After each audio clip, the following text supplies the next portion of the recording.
সারাদিন বাসায় থাকতে আর ভালো লাগছে না। তো আজকে বললাম সবাই মিলে চলো বিকালে ঘুরে আসি।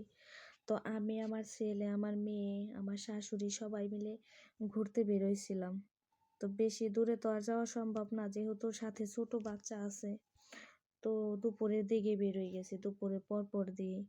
বিকাল করলেও তো কুয়াশা আছে, তো ওই টাইমটা দিয়েও বাচ্চা কাচ্চা ঠান্ডা লাগার সম্ভাবনা থাকে। তো আগবেলা দিয়ে গেছিলাম।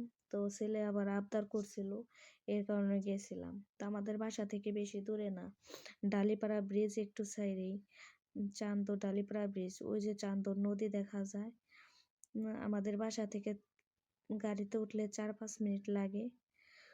তো বেশি দূরে নাই, তো আসা শেষ। তো এখন নামবো, আপনাদের সবাইকে শেয়ার করি জায়গাটা কেমন। তো জায়গাটা এই তো পাশে জমি আছে, বেশি বড় না, ছোট। বাট এখানে চটপটি, ফুচকা আর কি ছোট আইটেমগুলো, যারা ছোট আড্ডা টাড্ডা দেওয়ার জন্য ঠিক আছে। তো আমরা গেছিলাম, দুপুরের দিকে গেছি, তখন কেউ নাই। তো আমাদের তো আর বিকাল টাইমে যাওয়া সম্ভব না, তখন তারা বলতেছে যে সন্ধ্যার পর দিয়ে লোকজন আসে। তো আমরা তো আর সেটা যাওয়া সম্ভব না, তো আমরা একবেলা দিয়ে গেছিলাম। তো গেলাম, যাওয়ার পরে এখন ছেলে বলতেছে ফুচকা খাবে, তো ওর বাবা ফুচকা অর্ডার করে ছেলেকে খাইয়ে দিতেছে।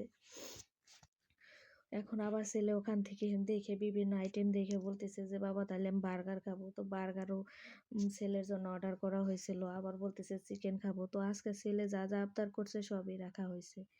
তো চিকেন করছে, তাতে আমরা আমরা সবাই মিলে চিকেন খাইছি, বার্গার খাইছি, ফুচকা খাইছি। তো ওখানে আরো কয়েক রকমের